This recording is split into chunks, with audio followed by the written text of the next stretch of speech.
So let's stay with this topic of the great unknown that is space. For hundreds upon hundreds of years, scientists from Copernicus to Galileo have dedicated their lives to unraveling the secrets of space.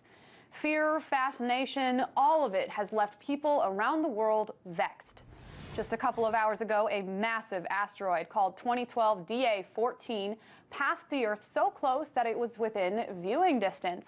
It just missed us by about 17,000 miles, which is actually extremely close. Now, if you thought the meteorite that had hit Russia had inflicted a lot of damage, that one was only the approximate size of a kitchen table. This asteroid was 150 feet wide.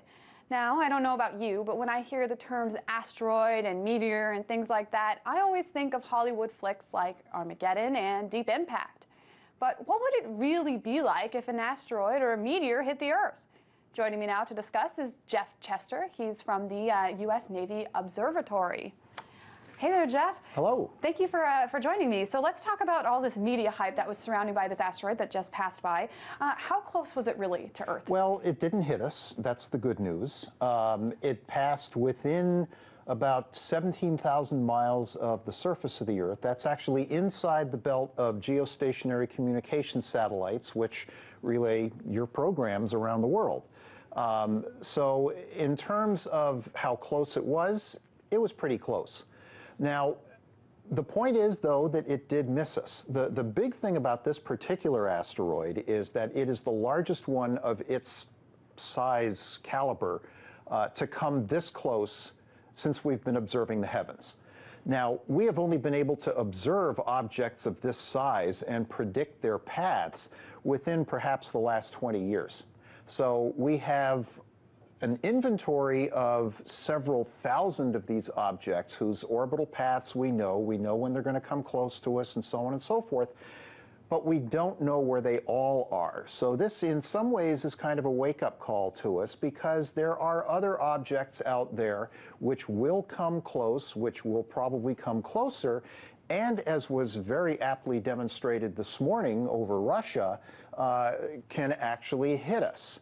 Now, the difference between the one that hit over Russia this morning and 2012 DA14 is on the order of 1 or 2 orders of magnitude in size. So we see a fair number of these smaller meter-size objects enter the Earth's atmosphere, burn up, or come down more or less harmlessly in places almost all the time. There's something like 10,000 tons of meteoric material that rains down continuously on the Earth every day. Let me ask you this. What would happen if an asteroid hit the Earth? I want to show you a picture really fast.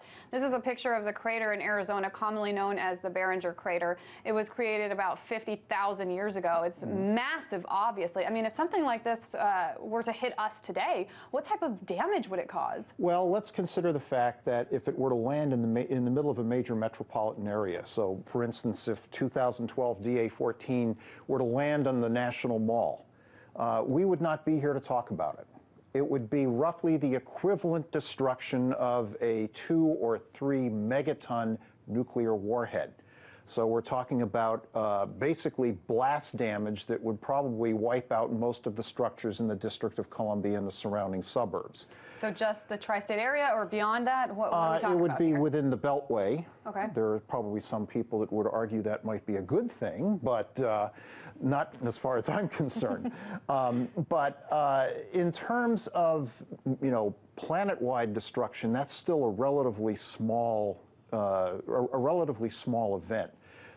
It is generally accepted now that an asteroid, perhaps 15 kilometers or so in diameter, impacted about 65 million years ago, and that event basically ended the rule of the dinosaurs. So even though we're talking vast differences in scale here, but every time you increase by, say, 1 order of magnitude in the size of the object, you're increasing the volume and the mass of that object by a factor of 3 or 4 orders of magnitude, and therefore the destructive power. So is it inevitable that We are going to be hit by asteroids. It's just going to happen, whether it's 20 years or 2,000 years from now. It's inevitable. We are in the sights of something out there. We don't know. I can tell you confidently that of the 1,300 or so known near-Earth asteroids, none of them are going to hit us within the next 1,000 years. But what I can't tell you anything about is the other 2,000 or 3,000 of those objects that we haven't discovered yet. So it's something that we do have to keep an eye on. It has happened in the historic times. There was an event in 1908 over the Tunguska region of Siberia. An object probably similar in size to the asteroid that passed us by today entered the atmosphere and caused a shock wave that basically blew down trees, whole stands of trees for hundreds of kilometers around it. Again, it was a very remote area. It was so remote that it took them almost 20 years to get an expedition in there to study it. Absolutely. But it can happen. It's a very interesting topic, and I'm sure this is not going to be the last time that we hear about something like this happening and questions being brought up.